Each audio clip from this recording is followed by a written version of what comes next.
Ready? হে everyone, আমার নাম হচ্ছে আব্দুল মালিক।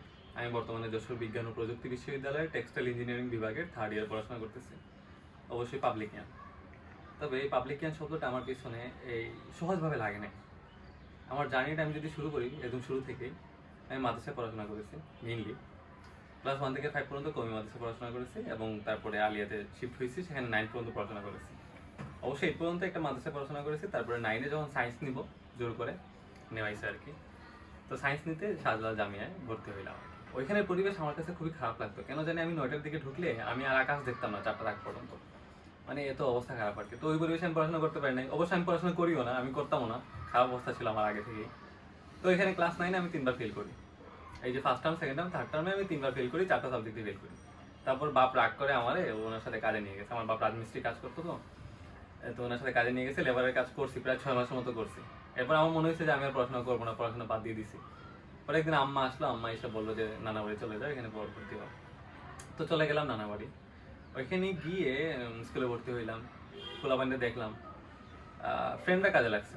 অবশ্যই ফ্রেন্ডরা কীভাবে কাজে লাগছে সেটা হচ্ছে, ওরা শহরে টিউশন করতো আর কি। তো ওরা এসে আমাকে বিভিন্ন প্রশ্ন করতো, আমি পারতাম না। ফিজিক্স থেকে প্রশ্ন করতে আমি পারতাম না, তো আমার মাথা নষ্ট হয়ে যেত।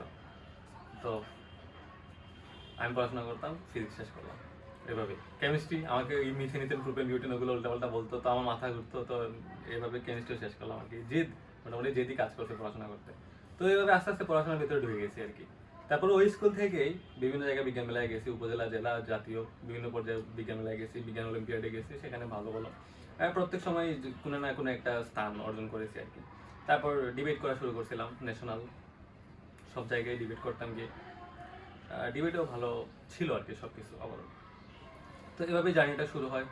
তারপর যখন আমাদের আবরার ফাহাদ ভাই মারা গেলেন, ওনাকে হত্যা করা হয়েছে, তখন আমি প্রথমবার বইয়ের নাম শুনছিলাম। তখন আমার মাথায় আসছিল যে আমি ইঞ্জিনিয়ারিং পড়াশোনা করবো, ইঞ্জিনিয়ারিং পড়াশোনা করবো, ইঞ্জিনিয়ারিং পড়াশোনা করবো। এর আগে আমার মাথায় এগুলো আসে নাই। তো ওইখান থেকেই ইঞ্জিনিয়ারিং পড়াশোনার একটা ভূত চাপ ছিল ভিতরে। তো ইঞ্জিনিয়ারিং পড়াশোনা শুরু করছিলাম। ইঞ্জিনিয়ারিংয়ে ভর্তি পরীক্ষা দিতে পারিনি অবশ্য আমার রেজাল্টের কারণে। তবে আমি জিএসটি এবং ডিউ দুইটাতেই পরীক্ষা দিয়েছি, দুইটাতেই আমি একটা করে সিট পাইছি। তবে আমি ডিউতে যাই না, কারণ আমার সাবজেক্ট ভালো লাগে না, এই জন্য পরে জিএসটিতে এই জাস্ট টেক্সটাইল ইঞ্জিনিয়ারিংয়ে ভর্তি হয়েছি আর কি। এই ছিল আর কি হালকা পাতলা আমার ওভারঅল লাইফের জার্নি। তো ধন্যবাদ সবাইকে।